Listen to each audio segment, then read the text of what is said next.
Hello again. You cannot tell here, but I paused the video for a little while. Um, so a family member of mine got baseball game tickets and went to a baseball game, and it's raining, and they've been sitting there waiting for the game to start, and the game was canceled. Well, it was postponed. So that was a little distracting, so I apologize. I just rewatched what I've recorded so far, and I do want to say it's really hard for me to organize these videos and put them in an organized fashion. So if I'm kind of all over the place when I talk, that's why. I'm just sick right now, and it's my symptoms are harder to manage because I'm not feeling good. As far as what's going on now, I had some initial blood work done by my primary care, probably like a month or so ago. I don't know. And then kind of preliminary screening to rule out the usual things that can cause these kind of symptoms. Chronic fatigue syndrome, ME/CFS, myalgic encephalomyelitis. It is a condition of ruling out things. So it's a process. So my first set of blood work from my primary care, she couldn't do more because insurance wouldn't pay for it. So she sent me to a doctor, and I can get that into that more another time. So she tested for Epstein-Barr. Yes, it showed that I have had it, but it's not new. So the next step would be to test for certain conditions that I know that I have and to see if they're reactivated because my immune system's not working well. When I met she had to send me to an allergist/immunologist to have the next set of tests done because insurance won't pay for her to put in the blood work which would be the next step to see if the Epstein-Barr virus has been reactivated and all of that, which can happen with chronic fatigue. And when I saw him, he isn't as open because he says there's controversy with that. I don't know. I'm trying to be open-minded. I don't want to judge the situation because there could be a reason that he doesn't want to jump the gun on that. I don't know. So I just seen him the one time. He had me do some blood work so they can check to see if my immune system is functioning properly. It came back. I also wanted them to check to see if I had any kind of markers for the kind of cancer my mother has, because I want to screen that out. And I just found out yesterday that I tested negative for that. So I'm like, yay, that's huge. My mother has multiple myeloma. It's a bone marrow cancer, but it's the same, ironically, it's a cancer of a B lymphocyte, which is a white blood cell. And Epstein-Barr lives in white blood cells. So anyway, that's a whole nother video. So sorry, I don't have any energy to set the stand up and make a big thing. I'm just sick, so I just grabbed my phone. So I apologize for the shaky video. I have to hold it up because I just need my phone so much. So I just did another set of blood work. The first one that he had me do, so this is actually my third one. I had elevated a certain kind of immune response, and which might just be like I don't know, might not be anything, could just be like I came in contact with a cold or something. I don't know, some kind of, who knows, it could be anything. It might not be serious at all, it could just be a coincidence. So then when they called me back about the results from the first time he had blood work done, they wanted me to do another thing of blood work. So that was Thursday. I did that, and I heard yesterday, and I thought, wow, that's quick. And I actually don't even know what he tested me for, and I won't know until I see him, which is going to be in a few weeks. But when talking with him, he wanted to know if I would be interested in being tested for allergies. Maybe I should do that. I don't know if there are any food allergies that make you sick like this. I don't care. Honestly, I really don't care what it is. I will do whatever test they want me to. I don't want to have an attachment to what it actually is, CFS or not, but I've been sick in bed since February, and I've actually been sick longer. I think I've been sick for a long time, actually, because anytime I would work one day, I'd be in bed for multiple days, and I'd start to feel better, and it's been going on for at least a year and a half, and then before that, it was the same thing. And I had been working 2 days. That's why I reduced it to 1 day. I've been like this at least 2+ years. And I've had these issues for probably since before I was perimenopausal, like more than 5 years, 5 to 10 years. It's been a while. It's just been gradually getting worse for so long. And then I think I get better. But this time I took time off of work. I didn't get better this time.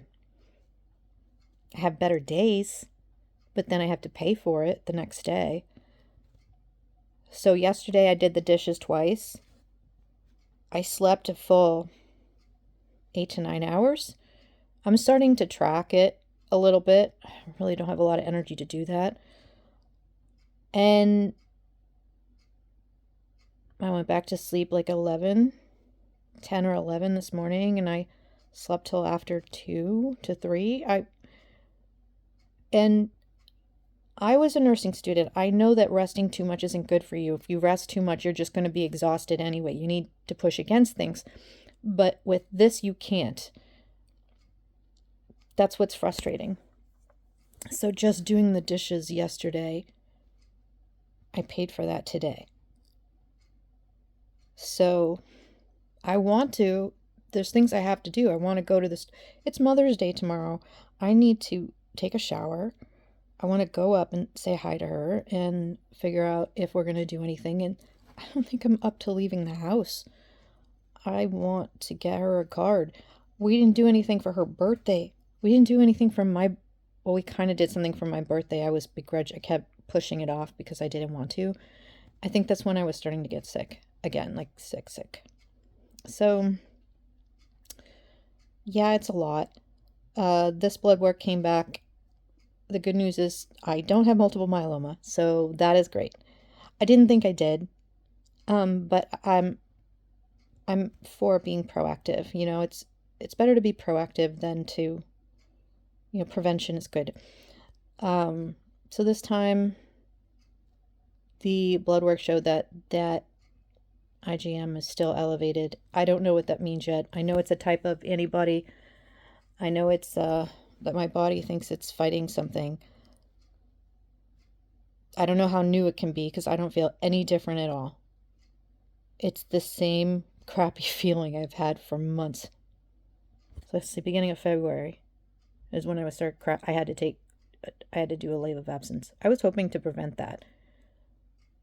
February, March, April. So February, March, April, May. So at least 3 months. And I'm still in bed.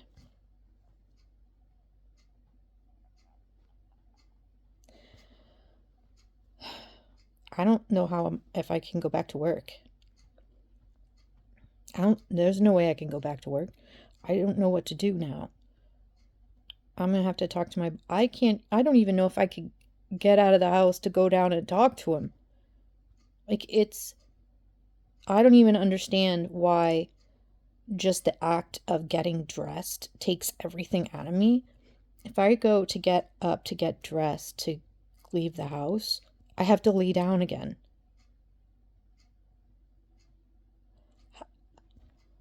And then the stress of driving, like things that were nothing before, they were like you don't have to think, are like a big deal now.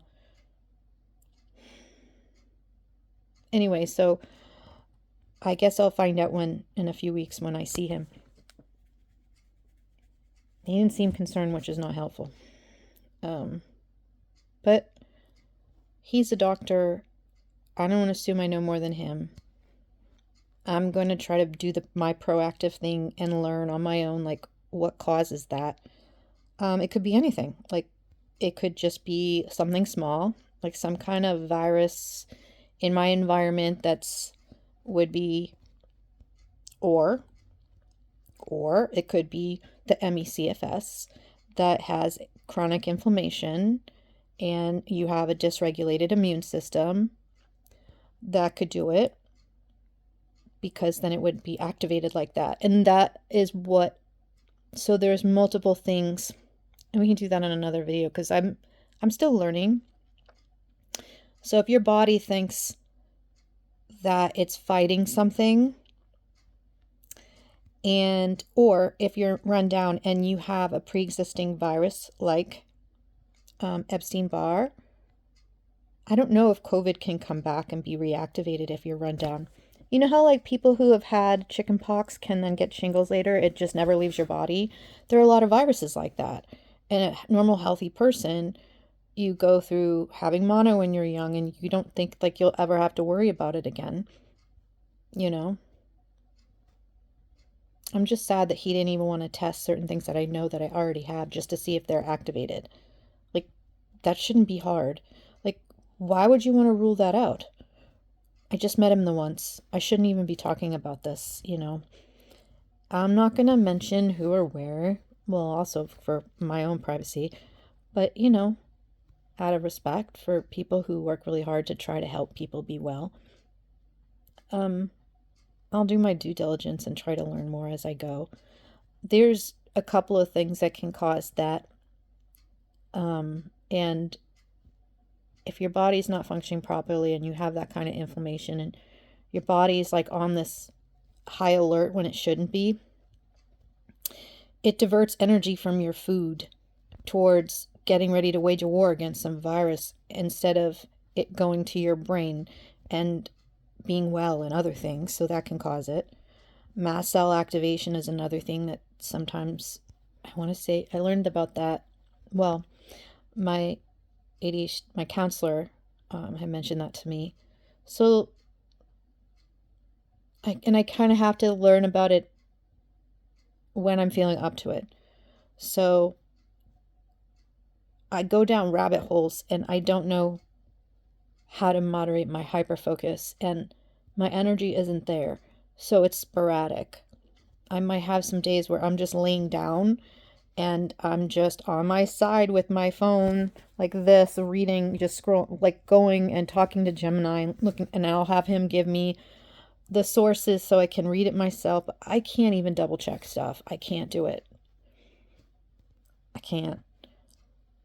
So that's where I'm at. As far as, so I'll post this as it is. Some other things that I wanted to talk to you about are things that I'm doing to help with my symptoms and to start tracking something. I tried to start using a planner again, and I can't do it because I can't do much. And I'll see you in the next one.